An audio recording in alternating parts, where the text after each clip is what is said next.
สวัสดีครับพบกับรายการ AJK Variety รายการดีๆและสาระดีๆทางช่อง AJK Channel ครับ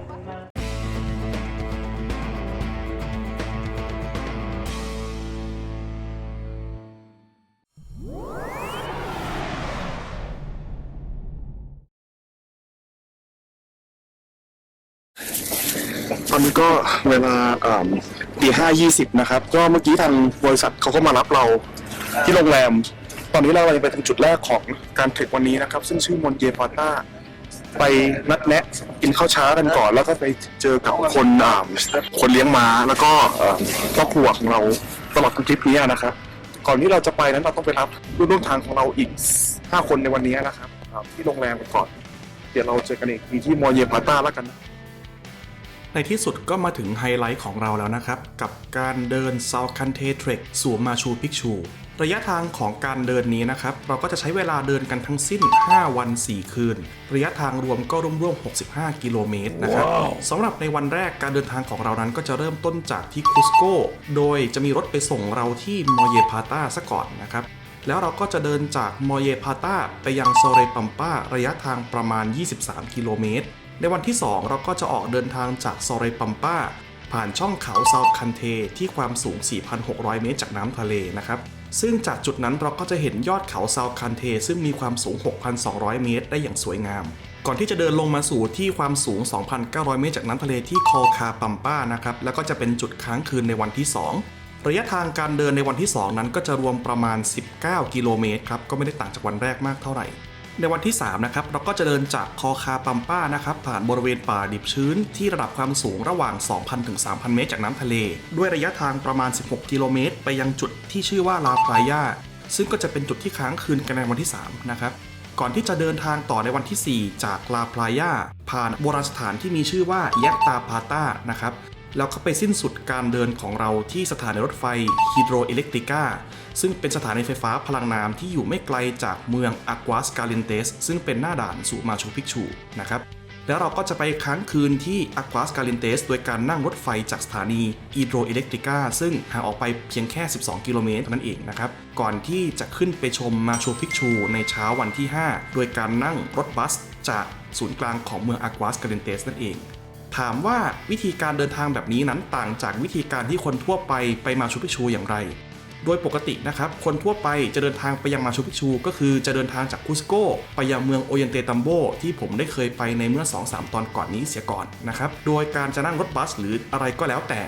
เพราะว่าจากโอเยนเตตัมโบนี้จะเป็นเป้าหมายหลักที่จะไปยังเมืองอากวาสกาเลนเตสซึ่งสามารถเชื่อมต่อกันได้โดยรถไฟเช่นเดียวกันนะครับแล้วคนก็จะค้างคืนกันที่อากวาสคาเลนเตสกันแล้วก็นั่งรถบัสต่อไปยังมาชูพิกชูในยามเช้านั่นเองนะครับแต่วิธีของผมนั้นแทนที่เราจะไปโอเยนเตตัมโบนั้นเราก็ใช้การเดิน 4-5 วันแทนนอกเหนือจากนี้ยังมีอีกหนึ่งเส้นทางเดินที่มีชื่อเสียงกว่า South Kante Trek นะครับก็คือ Inca Trail ซึ่งก็จะเป็นเส้นทางเดินทั้งสิ้น5 วันซึ่งจะเป็นการเดินมาถึงที่มาชูพิกชูเลยนะครับไม่มีการนั่งรถบัสหรือนั่งรถไฟในวันที่ 4 เหมือน South Kante Trek ของผมนี้นะครับซึ่งด้วยความที่มีชื่อเสียงนี้และเป็นเส้นทางเดินที่ผ่านโบราณสถานของอาณาจักรอินคาโบราณมากมายผ่านบรรยากาศแบบป่าจึงทำให้เส้นทางเดินนี้นะครับเป็นที่นิยมของนักท่องเที่ยวเป็นจำนวนมากและทำให้มีการจองที่นับได้ว่าต้องจองล่วงหน้ากันหลายเดือนเลยทีเดียวกว่าจะได้นะครับซึ่งแน่นอนว่าผมก็ไม่ได้เตรียมตัวศึกษามาก่อนก็เลยจองไม่ทันก็เลยพลาดและอดไปตามระเบียบแต่South Kante Trekนี้ชื่อเสียงก็นับได้ว่าดังรองลงมาเป็นอันดับ 2 รองลงมาจาก Inca Trail เนื่องจากว่าถึงแม้เราอาจจะไม่ได้ผ่านโบราณสถานมากมายและได้ฟีลโบราณแบบ Inca Trail แต่เราจะได้ผ่านเส้นทางที่นับได้ว่ามีความสวยงามทางธรรมชาติแล้วก็ได้เห็นภูเขาสวยๆในเส้นทางนี้นะครับก็อาจจะเป็นรางวัลปลอบใจสำหรับผู้ที่ไม่เดิน Inca Trail นั่นเองสำหรับบางบริษัทนะครับ South Kante Trek ก็จะใช้อีกหนึ่งเส้นทางที่เป็นเส้นทาง Alternativeก็คือในวันที่ 4 เนี่ยแทนที่จะเดินผ่านโบราณสถานยักษ์ทาพาต้าเหมือนที่ผมได้เดินไปนะครับก็จะไปยังเมืองที่ชื่อซันตาเทเรซาแล้วก็จะนั่งรถไฟไปยังสถานีฮิโดรอิเล็กตริก้าแล้วก็ต่อไปยังอากวาสคาเลนเตสนั่นเองซึ่งแน่นอนนะครับว่าถ้าอยากได้ฟีลที่ใกล้เคียงกับอินคาเทรลช้อยส์ของผมเนี่ยก็จะทำให้ได้ฟีลทั้งแบบอินคาเทรลส่วนหนึ่งแล้วก็ได้เห็นทั้งทิวทัศน์ที่สวยงามของภูเขาแล้วก็เส้นทางเดินนี้ด้วยนะครับเอาละครับพลาดมากพอละเ ดี๋ยวเราไปติดตามชมกันดีกว่านะครับว่า South Country Trek 5 วัน 4 คืนนี้จะเป็นอย่างไรบ้างจะยิ่งใหญ่สมความร่ำลือหรือเปล่าเดี๋ยวเราไปดูกันพร้อมๆกันเลยนะครับหลังจากเวลาผ่านไป2 ชั่วโมงนะครับตอนนี้เราก็มาอยู่ที่มอเยปลาต้านะครับซึ่งจะเป็นจุดที่เราจะกินอาหารเช้ากันวันแรกซึ่งไม่ดูในราคาทัวร์นะครับก็เราจะอยู่ตรงนี้กันสักครึ่งชั่วโมงเตรียมน้ำเตรียมผ้ากินข้าวอะไรพวกนี้นะครับแล้วเราก็จะไปพบกับเจ้าของม้าซึ่งจะขนของพวกเรานะครับไปตลอดเวลา4 วันนะครับอากาศก็ไม่หนาวเท่าไหร่นะสบายสำหรับผมนะครับเดี๋ยวเราไปกินข้าวกันดีกว่า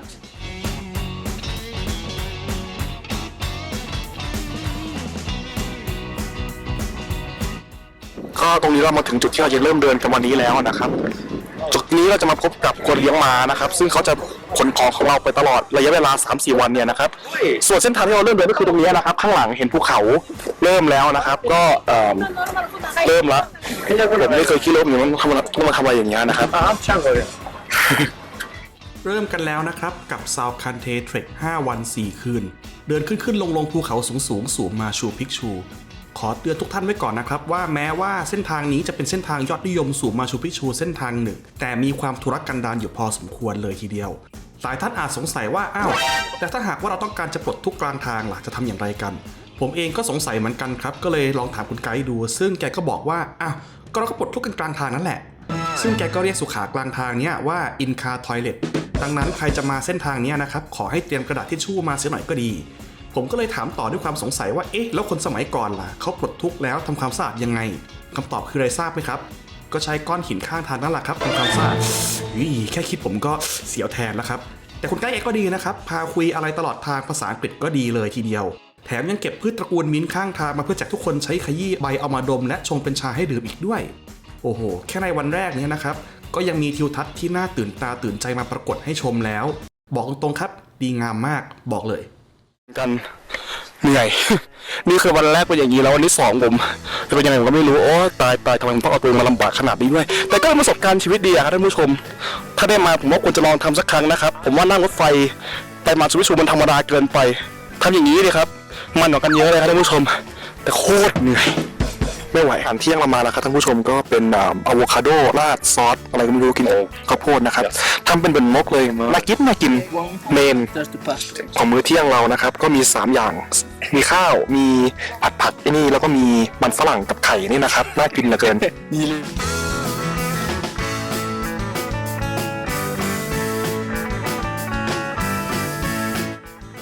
นั่นแหละครับยอดเขาที่เห็นอยู่ตรงนั้นแหละครับคือซาวคันเทนะครับก็ที่เป็นที่มาของชื่อทางเดินนี้นี่นะครับเราจะมาค้างคืนกันแถวนี้นะครับ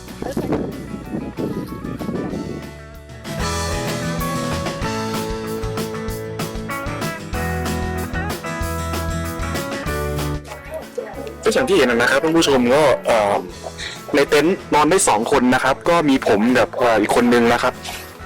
ก็จะมีที่ว่างให้2 ที่ส่วนนี้คือที่น้อยๆของผมเองนะครับก็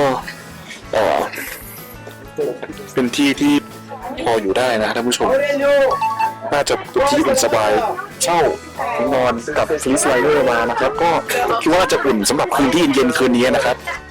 ผมบอกเลยครับว่าสรีระของคนไทยแบบผมเนี่ยสู้ฝรั่งไม่ได้จริงๆวันนี้เดินตามเขาแทบไม่ทันเลยครับวันแรกเดินไป23 กิโลเมตรล่อเอาซะผมเหนื่อยแทบตายซ้ำร้ายเส้นทางนี้ยังขึ้นลงเขาวันละหลายร้อยเมตรอีกด้วยบนความสูงที่อาการแพ้ความสูงสามารถเล่นงานเราได้ง่ายๆแต่ในวันนี้พอได้กินอาหารเย็นแบบเต็มอิ่มก็ได้แต่หวังว่าผมจะมีพลังลุยวันที่2อันแสนโหดนะครับเดี๋ยวเรามารอชมกันเลยดีกว่าว่าวันที่2จะมีอะไรรอผมอยู่บ้างติดตามชมไปพร้อมๆกันเลยนะครับ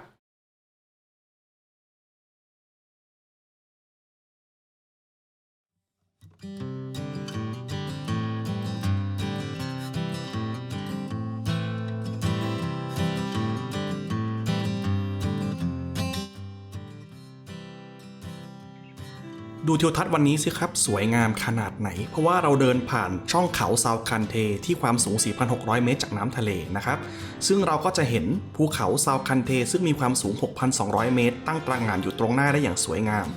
แต่เนื่องจากว่านี่เป็นไฮท์ที่ความสูงที่สูงเกิน 4,000 เมตรมากนะครับเพราะฉะนั้นอาการแพ้ความสูงมันเล่นงานผมในวันนี้ ทำให้หลังจากที่ผ่านช่องเขานี้ไปแล้วผมเกิดอาการหมดสภาพขึ้นมาทันที ตอนนี้ก็เริ่มเข้าใจแล้วครับว่าทำไมเราถึงมีคนเลี้ยงม้ามาในกลุ่มด้วย เพราะว่าหลังจากตอนนั้นผมก็ต้องนั่งม้าที่เขาเตรียมมานั่นแหละครับลงไปจนถึงที่พักของเราในวันที่ 2เพราะฉะนั้นด้วยความที่ผมหมดสภาพในวันนั้นก็เลยไม่ได้มีคลิปอะไรมากมายนะครับก็เดี๋ยวเราไปดูกันต่อในวันที่ 3กันเลยนะครับเพราะว่าต้องขออภัยจริงๆว่าผมหมดแรงจริงๆครับหมดสภาพตายอย่างเขียดเลยครับในวันนั้นเดี๋ยวเราไปดูกันต่อเลยนะครับว่าวันที่ 3ผมจะฟื้นคืนมาได้หรือไม่ติดตามกันต่อเลยนะครับ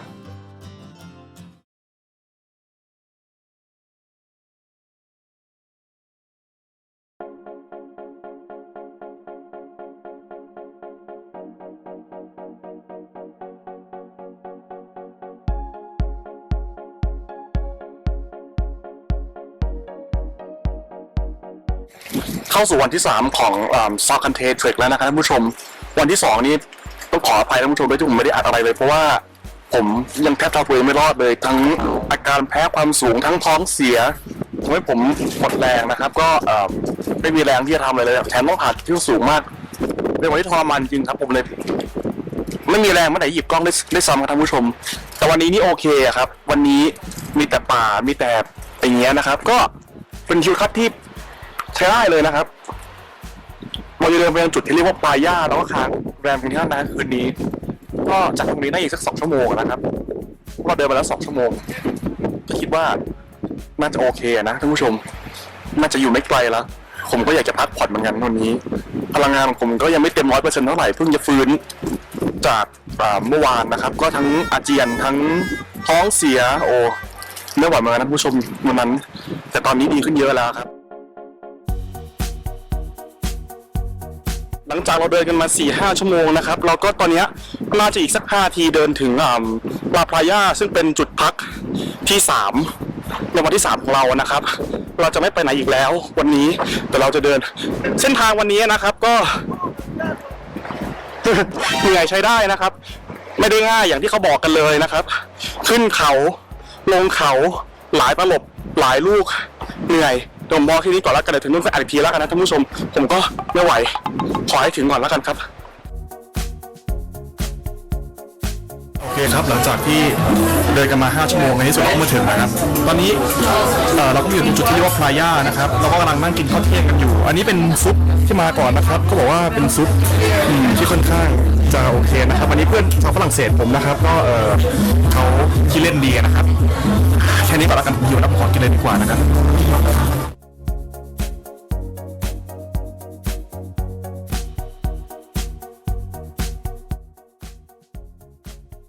วันนี้นับว่าเราได้พักค่อนข้างยาวเลยนะครับหลังจากที่เดินมา 4-5 ชั่วโมงเขาอาจจะเห็นสภาพผมเมื่อวันก่อนแล้วสงสารก็ได้นะครับในวันนี้เราก็โอ้โหมีการแดนซ์กันกลางป่ากลางเขาซะมันเชียวนะครับบรรยากาศค่อนข้างที่จะสนุกสนานเฮฮากันเลยทีเดียวเดี๋ยวไปดูกันดีกว่าครับว่าเขาแดนซ์อะไรกันบ้างในวันนี้เนาะ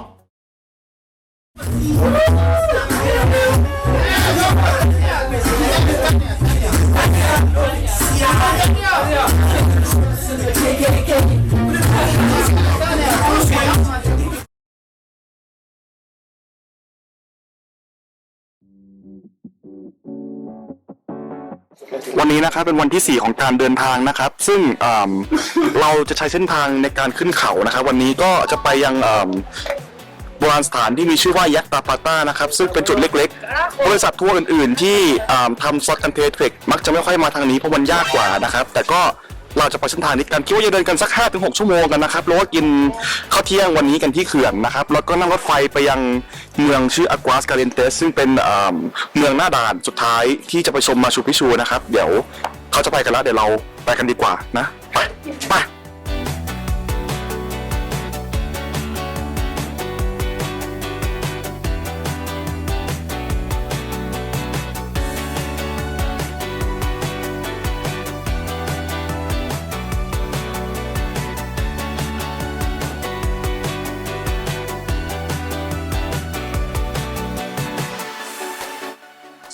หลังจากที่เรา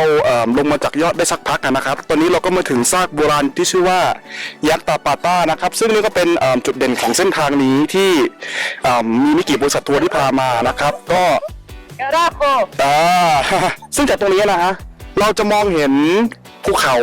ที่มีมาชูพิชูอยู่ด้วยนะครับ อยู่ตรงนู้นจะเป็นไกลๆลิบๆทุกคนก็หมดสภาพกันนะตอนนี้ก็กำลังพักนะฮะนี่คุณไกด์ของเรานะฮะผมก็หมดสภาพไม่ไหวเหมือนกันรออีก10 นาทีกินน้ำดีกว่าครับท่านผู้ชมผมก็ไม่ไหว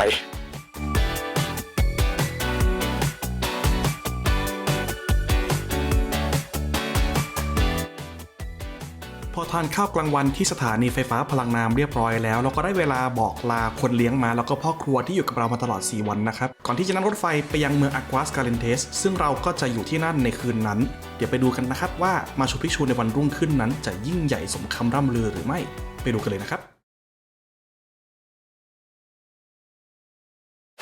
คือวันนี้เราจะไปดูมาชูพิชูกันนะครับก็เราจะมีรถบัสจากที่นี่ออกตลอดหรืออยากจะเดินก็เดินได้แต่ว่าพอแล้วอะฮะไม่อยากเดินแล้วรถบัสเที่ยวแรกก็จะออกตี 5 ครึ่งนะครับแต่เห็นคุณไกด์ของเราบอกว่าถ้าเกิดว่าเรารอตั้งแต่ตี 5 ครึ่งนะครับก็เราจะยาวมากนะครับแล้วเราต้องมารีบกินข้าวก่อนตอนนี้ก็ตี 4 ครึ่งนะครับก็มากินข้าวเช้ากันก่อนที่โรงแรมแล้วเราก็จะไปรอกันตั้งแต่ไก่โหตั้งแต่ตี 5แล้วเราก็จะได้ไปกันนะฮะ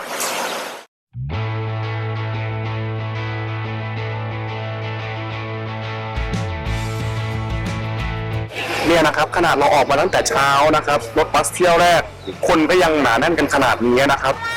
มันบางจริงๆนี่ค่ะก็จำกัดคนเข้านะครับแค่วันละ 2,500 คนนะครับคนก็ยังขนาดนี้ถ้าเรามาสายเมื่อกี้คุณไกด์ของเราก็บอกว่าจะยิ่งกว่านี้อีกนะครับนี่ขนาดประมาณเช้าแล้วไม่ไหวมั้งเนี่ยคนเยอะขนาดนี้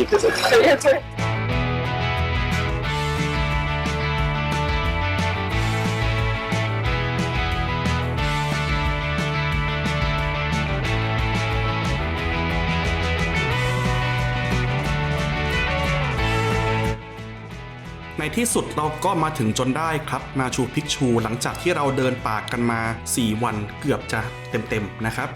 เราก็ยังคงอยู่กับคุณไกด์นะครับในช่วงเช้าวันนี้ก็จะเป็นไกด์ทัวร์มาชูพิกชูโดยคุณไกด์ที่อยู่กับเรามาเมื่อ4 วันก่อนนั่นแหละครับพี่ไกด์ซึ่งชื่อวิลเบอร์ก็จะทำการเล่าเรื่องราวต่างๆที่เกี่ยวข้องกับโบราณสถานแห่งนี้นะครับประวัติความเป็นมาแล้วก็ชี้ให้ดูสถานที่สำคัญต่างๆนะครับพอเราเดินกันได้สักพักหนึ่งก็ได้สักประมาณครึ่งชั่วโมงถึง1 ชั่วโมงเราก็จะได้เวลาจากลากรุ๊ปทัวร์และเป็นเวลาฟรีสไตล์ของแต่ละคนละนะครับวันนี้นะครับเราก็กำลังเดินลงบันไดนะครับบันไดก็มีแต่ชันๆอย่างเงี้ยทำมาจากหินโบราณก้าวทีขึ้นทีลงทีก็ต้องระวังหัวเข่ากันนะครับท่านผู้ชมไม่งั้นเข่ามีหวังพังแน่ฮะ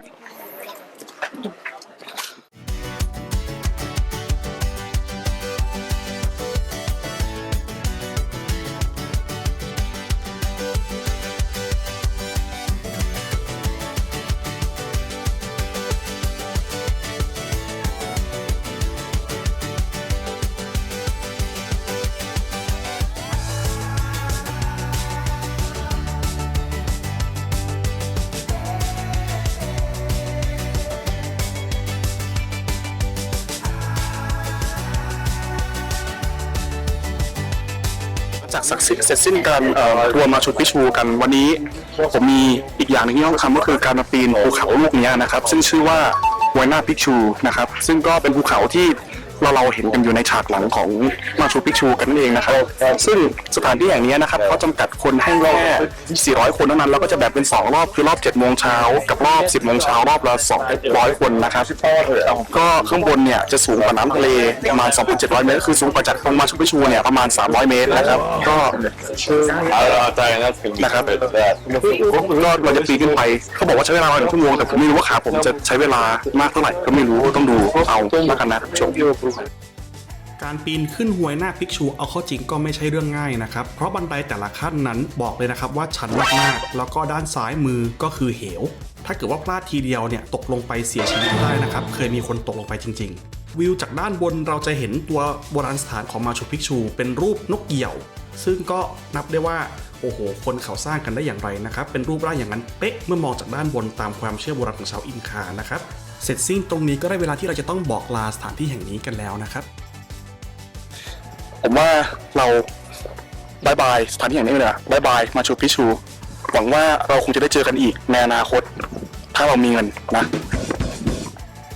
ในที่สุดเราก็ต้องจากลาความยิ่งใหญ่ของสถานที่แห่งนี้กันไปแล้วนะครับเพราะว่าในวันรุ่งขึ้นนั้นผมจะต้องไปเป้าหมายต่อไปที่กรุงลิมาเมืองหลวงของประเทศเปรูนะครับซึ่งทางบริษัททัวร์ได้จัดรถไฟจากอากวาสคาเลนเตสกลับไปยังอุยันเตตัมโบแล้วก็จะมีรถมารับเรากลับไปยังกุสโกนะครับในตอนต่อไปเราจะพาไปชมนครหลวงของประเทศเปรูซึ่งเป็นเป้าหมายสุดท้ายแล้วและบทสุดท้ายของการผจญภัยครั้งนี้จะเป็นอย่างไรนั้นเชิญทุกท่านติดตามไปพร้อมๆกันได้เลยนะครับ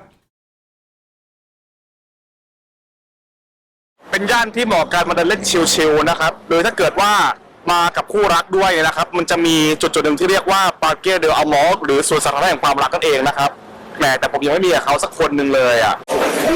เนี่ยนะครับไฮไลท์กับวันนี้นะครับท่านผู้ชมเซบิเช่ที่มาจากปลา3 ชนิดนะครับในที่สุดมันก็จบแล้วสักทีสุดยอดมาก